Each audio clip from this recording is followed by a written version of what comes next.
Hey guys, and welcome to the Little Power Family channel. We are family vloggers with a main focus on homesteading, green living, things like that. Today's video is all about how to raise baby chicks, all the equipment that you will need, and how to set it all up.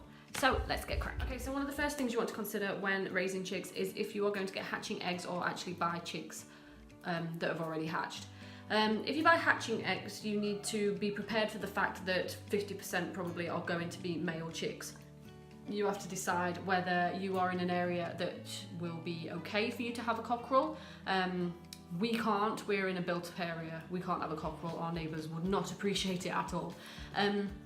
So if you are getting hatching eggs, either have space for cockerels outside where you live, or have some sort of plan in place as to what you're going to do with the males. Can you speak to a petting zoo? Can you speak to like a little animal farm? Or is there anybody who would like to take the cockerels off you?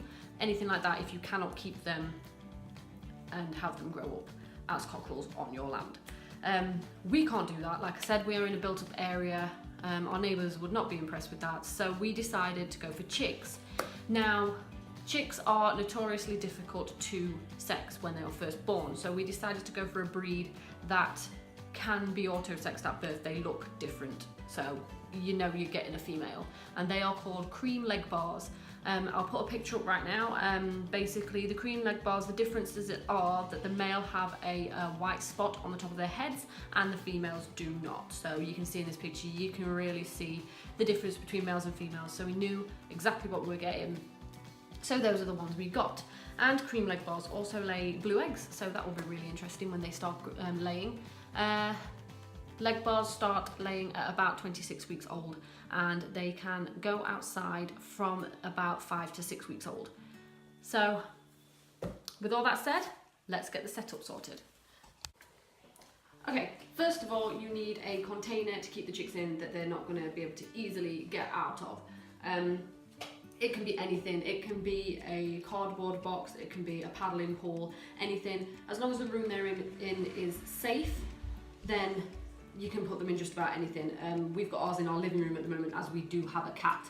The cat leaves the big chickens alone, but he is very interested in the chicks. So we've got just this plastic tub.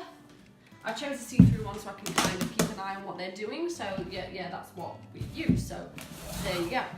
The second thing you'll need to consider is bedding. So you can use all different kinds of bedding. You can use just ripped up newspaper, you can use straw, you can use wood shavings. If you're going to use wood shavings, make sure they are about 1 inch in diameter, and don't use cedar wood shavings, as that can cause respiratory problems in hens, chickens, in general. So yeah, the best stuff I've found is the wood shavings. This stuff and this stuff, it just mulches down too quickly, with them weeing and pooing and everything like that.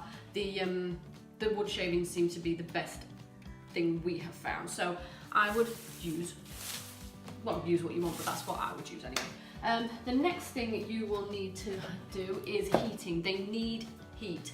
Especially if you get them from like a week old, they really do need heat. So you need some sort of light. I have seen that people say you can just use your average house bulb. I wouldn't recommend that. They do need continuous heat, and they also need to be able to go to sleep. So looking at all the research I've done and what we've used, the best thing to use is an infrared bulb.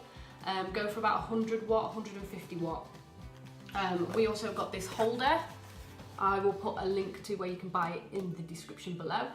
It just comes with a little clamp as well, so you can clamp it to the side, or like we have done in the living room, we've just used a rope and we're dangling it over the top at the moment. So yes, if you've got your chicks from a year old, they need to be in 95-degree heat. That's what it needs to be, and then every week of their age you drop it by 5 degrees, and then when they're about 3-4 weeks old, if the temperature in the room they're in is around 75 degrees, you can get rid of the heat altogether. A good way to tell if they are warm enough is to see what they are doing under the light. So if you have your light here and they're all huddled right here, they are too cold, so you need to move your lamp further down. If they are too far away over here, then it's too hot. So you need to move it up a bit. The best place for them to be, so if this is your light, this is your spotlight area, they need to be in the ring around that area, not directly under the heat, not too far away. If they're about there, then you know that they are warm enough and they are happy. So, and they will chirp. If they're not happy, they're a bit like, you know, human babies. If they're not happy, they'll make a lot of noise. So, when it comes to food and drink, chicks are on something called chick crumb. I'll just go and get you some. Okay, this is chick crumb. If I just get a bit into my hand, as you can see, it's very fine. It's got everything they need, and they are on this for about 3 weeks. Then you start to mix in some growers mash with it as well. You can give them some scrambled egg, and then you can then transition them onto the layers pellets once they are actually laying at around 26 weeks. So when giving your chicks water, they need tepid water. You don't give them cold water, as this can result in something called pasty butt. While that sounds quite funny, it's actually quite deadly to chicks. It basically causes like a form of diarrhea, and then that blocks up their little vent where the poo comes out, and if you block that up, then the body fills with toxins and they can die.